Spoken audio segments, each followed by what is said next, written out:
Close book के second page पर एक ऐसे सीरियल किलर के बारे में बात करेंगे जिसने 37 लोगों को मारने का दावा करा और उसको आज तक कोई पकड़ नहीं पाया।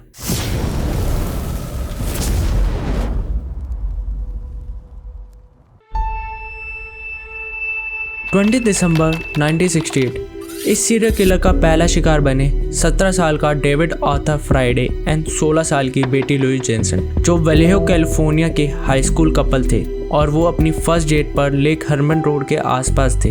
डेविड अपनी कार 10:15 पर एक बहुत ही मशहूर लवर स्पॉट पर पार्क कर देता है। उसी रात 11 बजे स्टेला बोर्गस को उन कपल्स की बॉडी मिलती है और उसी समय वो पुलिस को बुला लेती है। पुलिस को क्राइम सीन पर एक दूसरी कार के टायर के निशान मिलते हैं, जिससे पता चलता है कि 11 बजे से पहले कोई एक कार डेविड के कार के पीछे आकर पार्क हुई और उसमें वो किलर मौजूद था।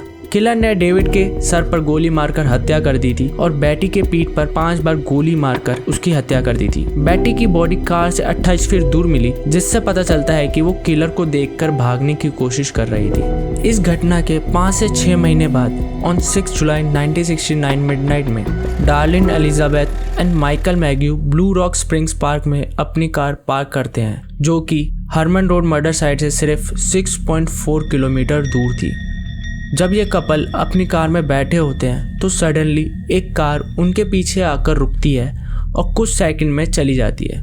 कुछ 10 मिनट बाद वही सेम कार इनके पीछे आकर पार्क हो जाती है। उसका ड्राइवर अपनी कार से उतरकर कपल की कार की तरफ बढ़ना चालू करता है, फ्लैशलाइट पकड़े हुए। ड्राइवर डार्लिन एंड माइकल की आंखों में फ्लैशलाइट मारते हुए अपनी गन से उन दोनों को 5 बार शूट कर देता है। किलर उनकी गाड़ी से दूर जा ही रहा होता है, लेकिन तभी वो माइकल की तड़पने की आवाज सुनता है और वापस आता है और दोनों विक्टिम को सेकेंड टाइम शूट कर देता है। डार्लिन को हॉस्पिटल में डेथ घोषित कर दिया जाता है, बट माइकल किसी तरह इस अटैक को सरवाइव कर जाता है। इस घटना के कुछ समय बाद पुलिस डिपार्टमेंट को एक आदमी का फोन आता है और वो खुद को किलर बता रहा था। इतना ही नहीं, Lake Herman side road killing के लिए भी वो खुद को रिस्पॉन्सिबल बताता है।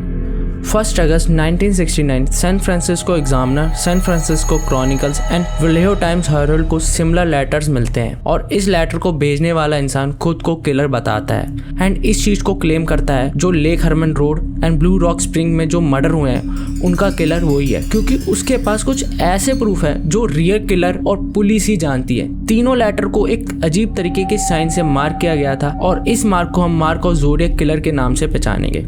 इन लेटर के साथ 3 अजीब से साइफर कोड भी मौजूद थे। ज़ोडिएक किलर ये बताता है कि इन कोड में उसकी रियल आइडेंटिटी मौजूद है और ये डिमांड करता है कि इन साइफर कोड्स को न्यूज़पेपर के फ्रंट पेज पे प्रिंट किया जाए, वरना वो अपनी किलिंग चालू रखेगा।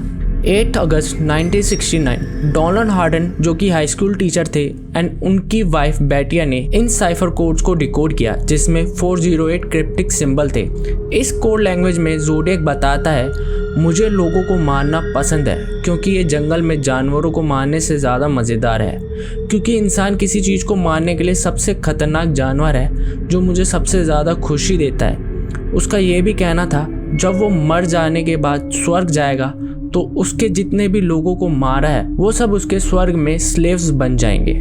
On 27 सितंबर 1969 college student Brian Hartnell and Cecilia Shepard अपनी पिकनिक पे होते हैं एट लेक बेरिशा में। तभी सेसिलिया एक आदमी को गन एंड नाइफ के साथ उनकी तरफ आते देखती है, जिसने ब्लैक एग्जीक्यूशनर टाइप कोट पहना हुआ होता है। उसकी चेस्ट पर ज़ोडिएक सिंबल बना था। इस इंसान के पास एक रोप होती है जिसकी हेल्प से वो उन दोनों को बांध देता है। बांधने के बाद वो अपने नाइफ से दोनों की पीठ पर मल्टीपल टाइम्स स्टैब करता है और उसके बाद वो हार्टनेल की कार पर एक मैसेज छोड़कर वहां से चला जाता है। कार मैसेज में अपनी 3 किलिंग डेट्स एंड लास्ट में बाय नाइफ लिखा हुआ होता है। उसी शाम 7:40 पर किलर पुलिस को कॉल करके अपने मर्डर की इंफॉर्मेशन देता है। जब पुलिस क्राइम लोकेशन पर पहुंचती है तो वो ब्रायन एंड सेसिलिया को बहुत ही जख्मी हालत में देखती है और तुरंत उन दोनों को हॉस्पिटलाइज्ड कर देती है। बट सेसिलिया इस अटैक को सर्वाइव नहीं कर पाती एंड ब्रायन इस अटैक को सर्वाइव कर लेता है। इस घटना के 2 हफ्ते बाद 11 अक्टूबर 1969 पॉल स्टैन की कैब में एक व्हाइट मैन पैसेंजर बैठता है और कुछ ही दूर जाकर वो इंसान पॉल के सर पर गोली मारकर उनको मार डालता है। किलर पॉल की कार की कीज, वॉलेट एंड उसकी शर्ट का टुकड़ा ले जाता है, बट उसको कुछ लोग देख लेते हैं। अब जिन लोगों ने किलर को देखा वो पुलिस को बुलाते हैं और बताते हैं कि एक 5'8" to 5'10" tall white healthy man जिसकी एज 25 से 30 साल के बीच में होगी, ग्लासेस पहने हुए हैं एंड क्रू कट है।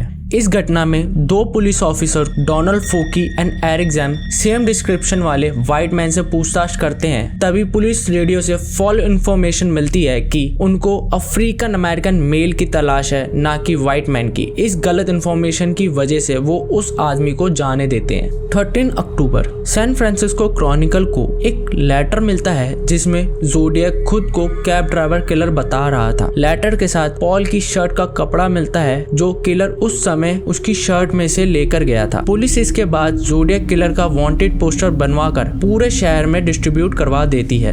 उसके अगले दिन 14 अक्टूबर को ज़ोडिएक फिर से एक लेटर भेजता है जिसमें वो पॉल के मर्डर में और प्रूफ ऐड करता है और इस बार वो स्कूल बस के फ्रंट टायर पर गोली मारकर बस को कैप्चर करने की बात करता है। इस लेटर के साथ एक स्कूल बस में बॉम्ब लगाने का डायग्राम बनाकर भेजता है। 20 अक्टूबर को पुलिस को एक कॉल आता है और वो इंसान खुद को ज़ोडिएक किलर बताते हुए कहता है कि वो एक टीवी शो पर इंटरव्यू देने वाला है। जब पुलिस इस चीज पर इन्वेस्टिगेट करती है तो पता चलता है कि यह कॉल किसी एक मेंटली अनस्टेबल पर्सन ने किया था और वो ज़ोडिएक किलर नहीं हो सकता है।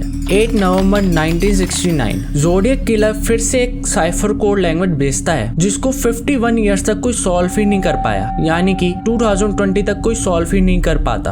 ऑन 5 दिसंबर 2020 में इस कोड को एक प्राइवेट सिटीजन की टीम ने डिकोड किया। ज़ोडिएक इस लेटर में बताता है कि मैं लाइव शो टॉक में नहीं था और मैं गैस चैम्बर से मरने के लिए डरता नहीं हूँ, क्योंकि मरने के बाद वो स्वर्ग जाएगा और स्वर्ग जाने के लिए उसने कहीं गुलाम इकट्ठा कर लिए हैं और वो आगे भी गुलाम इकट्ठा करता रहेगा ताकि स्वर्ग में उसकी जिंदगी आसान हो जाए।